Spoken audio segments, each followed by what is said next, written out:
Kenapa saya tanyakan kabar Pak Erik? Karena saya melihat di tengah kesibukan Bapak sebagai Menteri ya, sorotan publik ini kan sangat besar Pak, kepada Bapak dan juga Federasi. Saya ingin tahu Pak, apa yang Bapak tangkap dari respon publik pasca dari pengumuman berhentinya Sintayong dari timnas kita? Ya, kita negara demokrasi.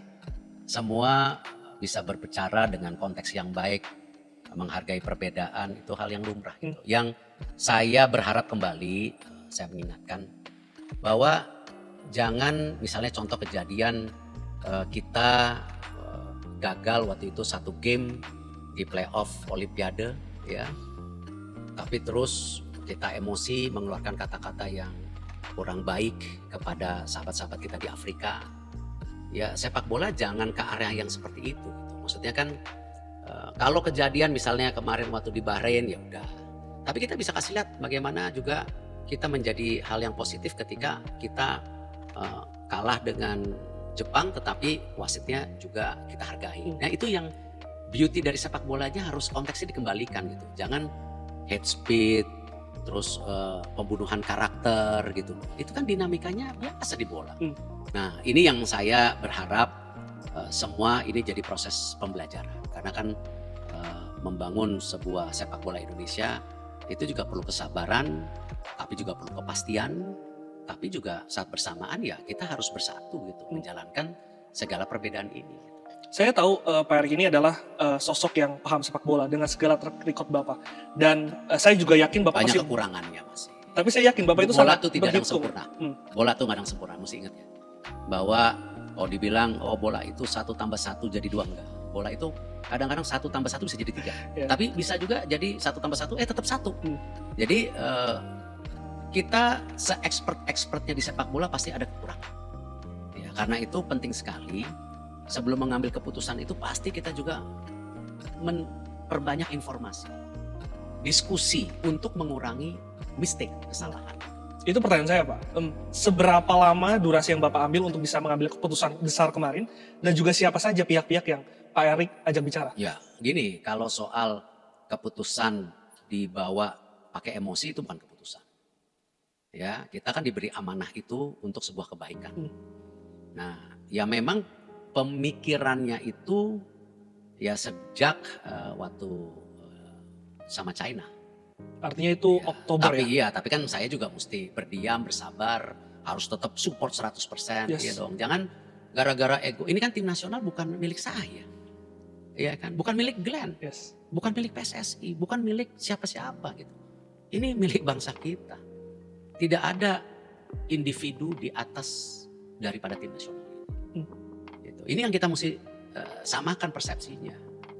Ini milik semua. Jadi ya dalam mengambil hal-hal ini juga saya mesti proper, sabar, timingnya benar, mesti waras ngambil keputusannya gitu loh. Ya jadi ya saya rasa dengan menjaga hati saya, menjaga mulut saya, ya menjaga pikiran saya, ya saya semua diperhitungkan gitu. Sesulit apa Pak?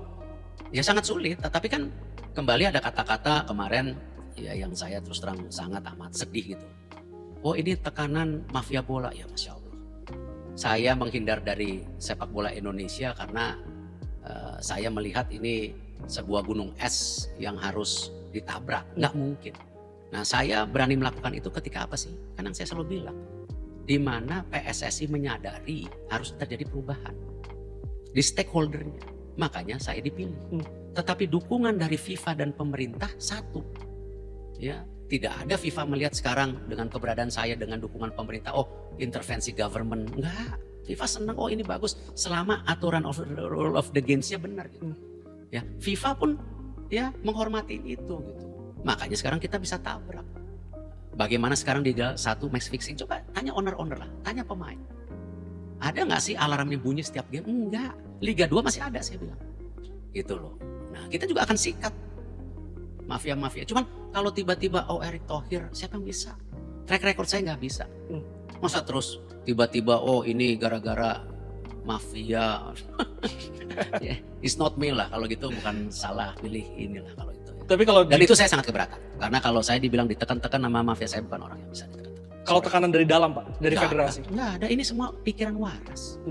Pikiran waras, kita mau memberikan yang terbaik, hasil yang terbaik.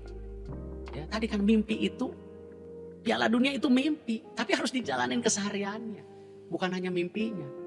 Dan kalau ada yang bilang juga, oh ini nanti gimana Pak Erik, 2029, apa 2009? Pemilu, nggak dipikirin, saya nggak cari popularitas di sini. Kalau mau cari popularitas ya dukung aja yang ada sekarang. Lanjutkan yang kemarin ya. Lanjutkan santai, kalau ada apa-apa ya kan. Tapi kan amanah itu kan dititipkan oleh semua pihak yang harus saya jaga. Ya, dan ya nggak enak tapi ya saya belajar lebih baik kita mengambil keputusan daripada tidak mengambil keputusan apa-apa. Pak Erik, saya menangkap mungkin ya dari fans pencinta sepak bola yang tidak atau mungkin belum memahami maksud dari federasi, melihat dari sudut pandang prestasi Pak. Kayaknya kita sulit untuk bisa mengelakkan target yang diberikan federasi ke Sintayong ini kan tercapai. Nah saya pengen tahu Pak, apakah ada sudut pandang lain yang mungkin ini para penonton ini belum menyadari nih yang menjadi pertimbangan utama dari federasi atas keputusan karena kemarin? gini, suksesnya sebuah target itu kalau di bola ya, sama kalau di klub saya selalu bilang, klubnya sehat, ya prestasinya sehat.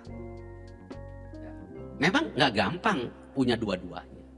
Banyak klub-klub yang prestasi sehat akhirnya bangkrut, ya ditinggalkan. Dari Liga 1 turun jadi Liga 4, bahkan ada yang jadi Liga 9 di Inggris. Ya kan? Artinya apa? Kan sebuah kebahagiaan sesaat aja gitu. Tapi kan lebih baik punya klub yang sustain aman di tengah. Ketika ini memang juara. Gitu. Saya respect dengan Bali United, Persib, ya, Persebaya yang terus konsisten, Persija gitu. Ya kan? Up and down tapi ini. Tapi kan juga banyak klub-klub bola di Indonesia tiba-tiba juara, terus hilang ke bawah. Yeah. Gitu kan. Nah itu opsi, nah apalagi tim nasional. Ya kita bisa lihat sekarang loh, kalau hanya seniornya saja, ya kan, yang lainnya tidak, ada pertanyaan. Tapi kan yang aneh, putrinya di bawah Coach Moji sukses, di bawah Coach Nova juga baik, di bawah Coach Indra Safri sukses, di bawah Coach SD sukses. Kok nggak pernah dilihat secara semuanya gitu, hanya masing-masing titiknya aja, nggak boleh begitu dong. Ya kan, kita harus lihat semuanya baik. Karena apa? Karena ada program yang konsisten dibuat oleh PSSI. Dicarikan pelatih yang mumpuni. Dicarikan pemain yang sesuai. Dan tidak ada pemain titipan. Itu dan ini targetnya, semua ada target kok. Ya kan? Semua ada target, tapi kan nggak bisa sebagai ketua umum. Oh, juara kan tetap mesti ada itu. Oh, yang ini kayaknya belum bisa. Kemarin yang perempuan AFF juga mungkin ranking 2 tapi kayaknya bisa juara. Juara Coach Moji, ya kan? Yang U17 Coach Nova kita prediksi sama Australia kena kartu merah. Namanya bola ya. Yang U19 ada Jens Reven juara gitu. Ya kan, jadi ya memang kan, tapi kan rata-rata stabil gitu loh, bukan futsal. Ya, baru bergabung ke PSSI 3 bulan. Oh, kita dorong fokus tim nasional begini. Juara.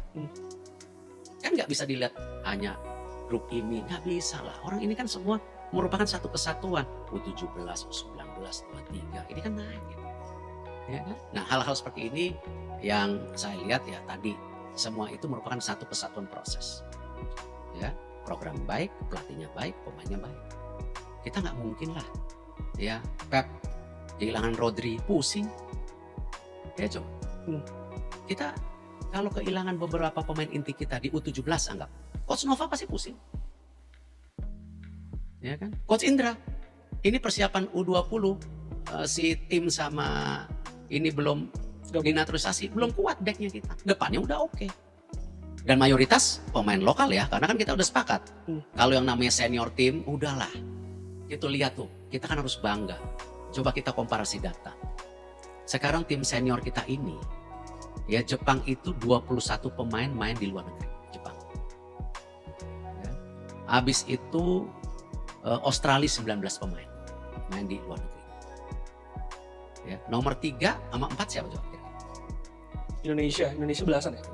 Ya berapa kira-kira? 17? Nah, 17. Korea berapa? 17. 17 juga. Habis itu Irak 16. Artinya kan leveling kita, pemain kita ini juga bukan udah leveling main-main gitu. Terus ada yang bilang, ya tapi kan Jepang banyak pemain lokal. Ini Australia ya susah dibilang lokal karena sana juga mix di sana ya kan gitu ya. Ya tapi kan kalau kita berkaca juga Maroko. Maroko banyak.